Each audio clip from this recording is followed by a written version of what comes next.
알아두면 반드시 도움이 될 만한 경제 이야기, 남보다 한 발짝 앞서서 배워보는 시간입니다. 천기누설. 오늘도 인하대학교 경제학과의 천소라 교수님과 함께하겠습니다. 교수님 어서 오십시오. 안녕하세요. 굉장히 오랜만에 뵙는 듯한 느낌이 네, 드는데. 그럴게요. 실제로 맞죠? 물리적으로 오랜만에 뵙는 거죠? 네. 앵커님 휴가 가셨다가 또 지난주엔 증시가 맞아. 폭락해서 그렇죠. 예. 예, 휴가를 가지 말아야겠습니다. 네, 본격적인 이야기로 가기 전에 오늘 준비한 파일부터 들어보고 오겠습니다. 이번 달 1일부터 10일까지 수출액은 154억 7,200만 달러로 1년 전보다 16.7% 늘었습니다. 품목별로 보면 주력 품목인 반도체 수출이 42.1% 늘었고 선박, 승용차, 석유 제품 등도 증가했습니다. 수출 회복과 물가 안정세에도 내수 부진의 여파가 이어지고 있습니다. 2분기 소매 판매액 지수는 지난해 같은 분기보다 2.9% 줄었습니다. 2022년 2분기부터 9개 분기 연속 감소입니다.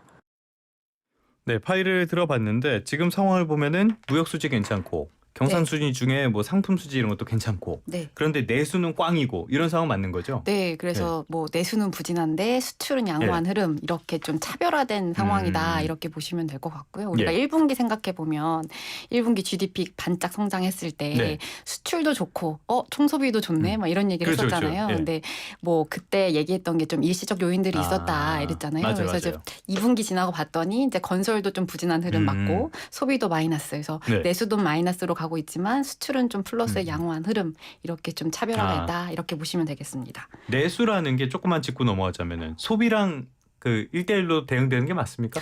일단 내수 이게 한자잖아요. 풀어 얘기하면 뭐 국내 수요 이런 건데, 이제 경제 주체를 생각해 보면 뭐 민간 그리고 뭐 정부 이렇게 있죠. 그렇죠. 그래서 이제 민간이나 정부에서 우리가 쓰는, 그러니까 수요하고 하면 이제 소비뿐만 아니라 뭐 투자도 수요일 수 있고요. 그래서 보통은 더 큰 개념이다. 그래서 우리가 보통 국민 계정상에서 얘기할 때 뭐 소비라든지 뭐 설비 투자라든지 뭐 이런 것들을 내수를 얘기할 때 대표적으로 인용하는 지표들인 거죠. 그렇죠. 거기 보면은 뭐 그 정부 소비, 민간 소비 다 이렇게 나눠져 있으니까.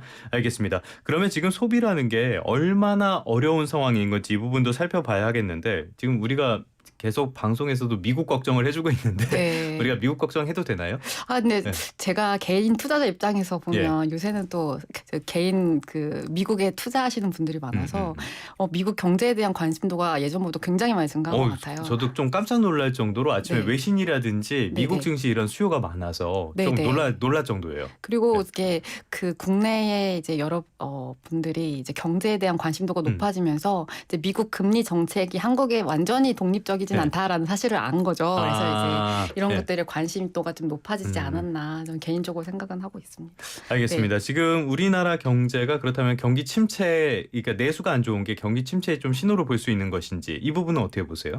일단은 경기 침체다 아니다라고 얘기를 한다고 하면 일단 실물 지표를 봐야 될 텐데 이게 또 수출이 또 좋잖아요. 그래서 이게 어쨌든 합쳐서 보면 이제 보통 지금 여러 가지 전망 기관들이 있는데 뭐 대체적으로 0.1에서 0.2% 포인트 정도 차이는 있지만 대부분 중반 정도의 수렴을 하거든요. 근데 이게 부진한 신호로 봐야 되냐?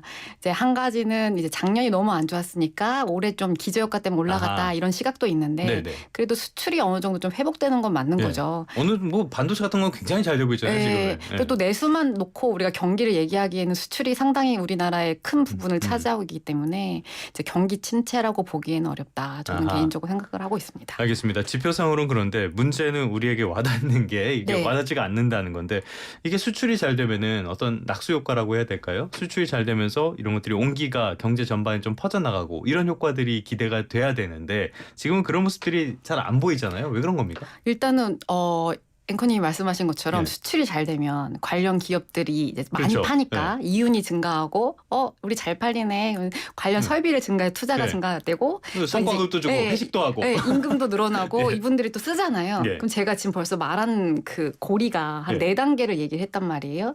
그래서 수출이 오늘 좋아진다고 해서 바로 내일 소비라든지 투자가 증가하지 않고 그냥 그 파급 효과 자체가 시차가 걸릴 수밖에 없거든요. 첫 번째는 자연스럽게 시차가 있다라는 거고, 이제 우리가 아무런 경제의 어떤 요인이 없을 때 수출이 잘 됐고 뭐 경기가 그냥 완만한 상태일 때는 당연히 이제 파급 효과가 그래도 좀 이어질 텐데 지금 현재 상황을 보면 지금 우리가 그 코로나 이후부터 계속 누적되어 온 어떤 대출이라든지 이런 걸로 인한 뭐 금리 상환 부담, 고금리 그리고 이제 물가도 상승세 내려오고 있지만 여전히 뭐 가격 자체는 높은 품목들이 여전히 있거든요.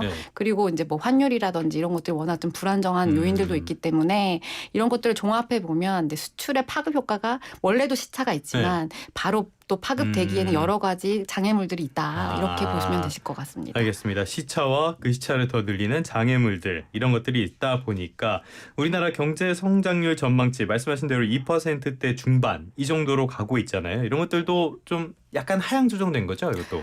근데 기관마다 약간 차이가 있긴 한데요. 이게 일단은 우리 1분기 때 생각해 보면 1분기에 반짝 성장하고 나서 그 기관들이 이제 앞다투어 상향 조정했단 말이에요.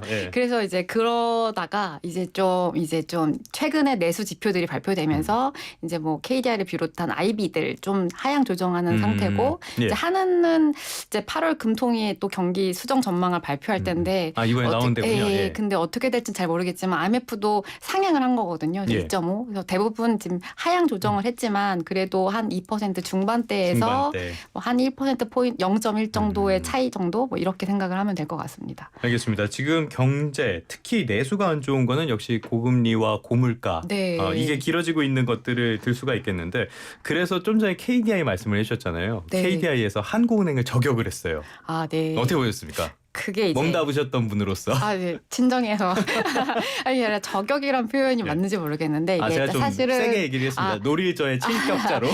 그게 이제 또 물가나 경기를 보는 시각에 따라서 이제 비슷하게 갈 때가 있고 또 좀 다를 때가 있잖아요. 근데 또 비슷할 때는 비슷한 의견이 나갈 때가 있거든요. 그래서 항상 그 이제 전망 기관들에서 이제 전망을 발표할 때 뭐 통화 정책이라든지 금융이라든지 재정이라든지 이런 그 정책의 방향성을 좀 제시를 하는 편인데 이제 물가라든지 경기 상황 판단이라든지 이제 위험 요인에 대해서 조금 약간 이견이 있는 것 같아요. 그래서 지금 보고서를 보거나 브리핑하신 내용들을 보면 이제 5월에 이제 금리 인하의 필요성에 대해서 얘기를 했었다. 뭐 이런 얘기를 하신 것 같고. 그래서 지금 내수가 부진한데 이런 것들은 좀 선제적 금리 인하의 필요성에 대해서 좀 주장하시는 걸로. 맞습니다. 아주 악의적으로 해석을 하자면은 우리는 먼저 제안을 했는데 니들이 말을 안 들어가지고 경제가 이렇게 안 좋아졌다. 근데 이제 참 어려운 너무 악의적으로 좀 어려운 게 이게 사실은 지금 최근 들어서 경제가 굉장히 급변하고 많이 이제 좀 변동성이 커진 측면이 있잖아요. 그래서 우리도 예전에 한 1분기 때 생각해 보면 그때 얘기 돌았던 게 이제 미국의 금리 인하 시점이 이제 한 7월 막 이런 얘기를 했었거든요. 그리고 그때 그 가계 대출이라든지 이런 것도 생각해 보면 이제 4월부터 이제 증가하게 했는데 추세적으로 이렇게까지 증가한 것도 우리가 예상하지 못했던 시점이기도 하고 그리고 좀 그때 당시에는 좀 불안정한 요인들이 전 남아있지 않았나 개인적으로 판단을 하고 있습니다. 좀 전에는 뭐 농담 섞어하고 그렇게 말씀을 드리긴 했지만 한국은행이 인하를 하지 않은 것도 충분히 이해가 되고요. 이렇게 지적을 한 것도 충분히 납득이 되는데 그렇다고는 해도 KDI에서 중앙은행을 이렇게 직접 비판 내지는 이렇게 지적을 한 거는 저는 개인적으로 처음 본 것 같아요.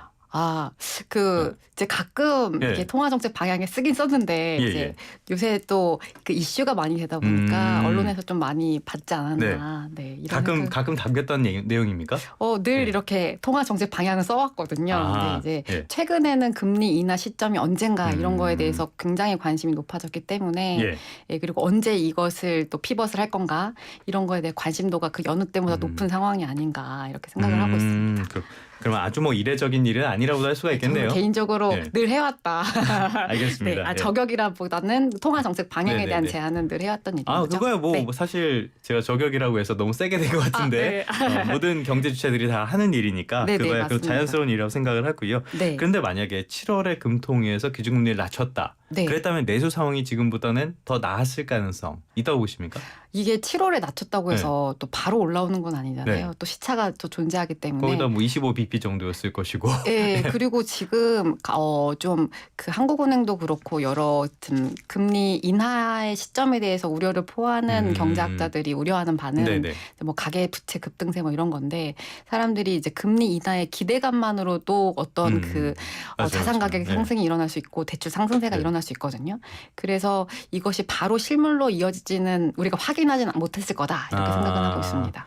알겠습니다. 그렇다면은 이제 다음 주에 8월 금통위가 열리잖아요. 통화정책회의가 진행이 되는데 교수님께서는 천기누세라는 코너 제목처럼 어떻게 전망하고 계십니까? 굉장히 어려운데 개인적인 생각으로는 예. 8월이 다음 주잖아요. 예.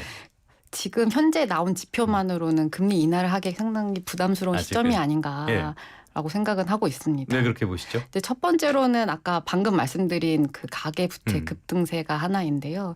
이제 말씀드린 것처럼 4월부터 이제 주담대 중심의 가계 대출이 네, 증가를 예. 계속했잖아요. 예. 지금 뭐 정부에서 공급 대책 얘기도 하긴 했는데 이게 또 시장에 대한 기대감이 아예 반영되지 않은 건 아니거든요. 사람들이 지금 주택 수요에 대해서 어느 정도 수요 측에 압력이 있는 상황인 거고 그거에 따라서 대출이 늘어나고 있는데 또 이제 기준 금리는 동결한 상태인 거죠. 예.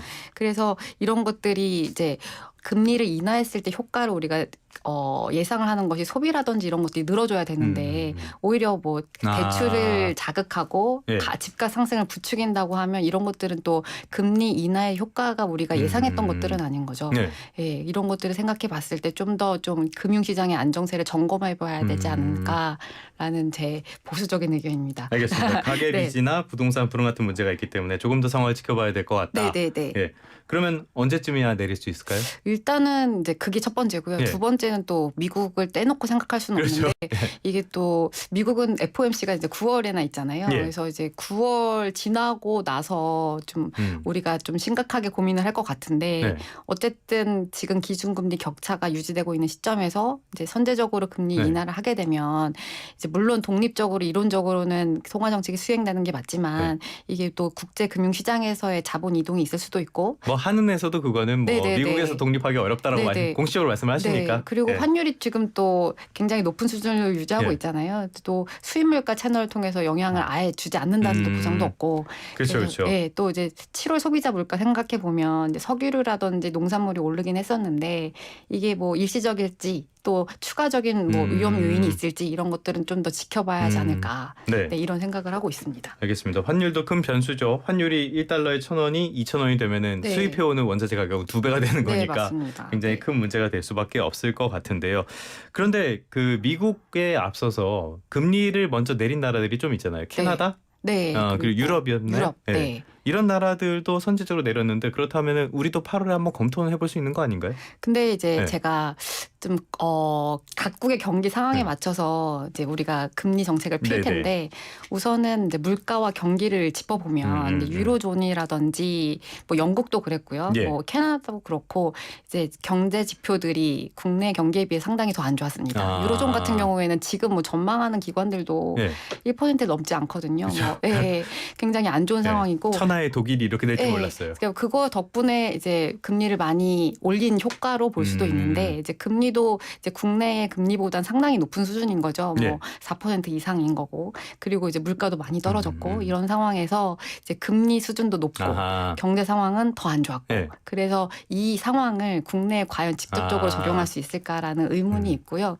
그리고 그렇다면 이게 아예 효과가 없느냐 뭐 이런 네네. 생각이 있을 텐데 지금 뭐 내린 지 얼마 안 됐기 때문에 이제 이거에 대해서 기대감이 있는 거지 사실 실물 지표로는 뭐 드러나기에는 아직 뭐 그렇죠. 확실치 않거든요. 예. 그리고 이제 중국을 생각해 보면 이제 우리나라와 아시아 국가 중에서 가계 부채가 높고 뭐 이런 나라 중 대표적인 게 중국과 한국인데 네. 이제 중국 같은 경우에는 조금 다른 거죠. 대출 금리를 좀 내려가는 뭐 이런 정책들을 피고 있는 네네. 건데 사실은 중국 같은 경우에도 굉장히 부동산 경기에 좀 의존하는 경제였기 때문에 네. 사실 쉽게 지금 소비가 올라오지 않고 있거든요. 전혀 뭐 아직까지는 네. 큰 효과는 못 보고 있는 것 같아요. 디플레이션 우려도 예. 있고 그래서 이것들이 이제 가계 부채라든지 부동산 가격이 높은 상황에서의 금리 인하는 우리가 예상했던 것만큼 소비 진작의 효과가 좀 제한적일 수 있다. 아, 저는 이렇게 네. 보고 있습니다. 항상 금통위원들이 이거 고민하면서 머리가 굉장히 많이 아프실 것 같은 네. 상황을 보는데 최근에는 지정학적인 리스크 이 부분도 굉장히 커지고 있잖아요. 이것도 통화 정책에 영향을 미치게 되는 거 아닙니까? 네, 맞습니다. 그래서 이게 우리가 아무 일이 없고 그냥 뭐 단순히 어느 정도의 뭐 뉴스 때문에 일어나는 지정학적 리스크라고 하면 이제 우리가 일시적 변동성이다 해서 이거는 네. 뭐 크게 금리 추세를 바꾸지 않을 수도 있다 이렇게 네. 생각은 하거든요. 근데 뭐 예를 들어서 뭐 미국 대선이라든지 이런 것들 생각해 보면 아예 그 에너지 정책의 전환이 바뀔 수도 있는 그렇죠. 거고 뭐 무역 정책이라든지 이런 것들이 사실은 환율도 그렇고요. 이게 추가적인 불확실성 유연으로 작용할 수 있기 때문에 이제 우리가 무시하기는 어려운 상황이고 7월 네. 소비자 물가도 좀 올랐잖아요. 봐야죠. 네, 그래서 좀 그 아예 좀 우리가 낙관하기에는 좀 어렵다. 네. 저는 이렇게 보고 있습니다. 중동 쪽에서도 지금 확전 우려가 계속 커지고 있는데 그러면 네. 이거 이제는 정말 유가에 간밤에도 유가가 좀 많이 올랐거든요. 유가에 정말 직접적인 영향을 미칠 가능성이 있는 거 아닙니까? 네, 맞습니다. 네. 이게 또 워낙 거기서 그 물론 이제 내전 자체는 이제 그 국가에 따르긴 하겠지만 이게 또 그 위험 요인이라든지 리스크라든지 이런 것들이 원자재 가격에 파급이 될 수 있는 거고요. 네. 그래서 이제 또 이것들이 추가적으로 물가에 이제 상방 요인으로 상승의 상방 요인으로 네. 작용할 수 있는 거죠. 알겠습니다. 그렇다면은 금리를 더더욱 건드리기가 좀 어렵다. 머리가 많이 아플 것 네. 같은데 알겠습니다. 나중에 금통위원으로 가실지도 모르는 천 아니. 교수님의 이야기를 아니. 종합적으로 네네. 들어봤습니다. 지금까지 인하대학교 경제학과의 천소라 교수님과 함께 국내를 둘러싼 경제 상황들 자세히 알아봤습니다. 교수님 오늘 말씀 고맙습니다. 네, 감사합니다.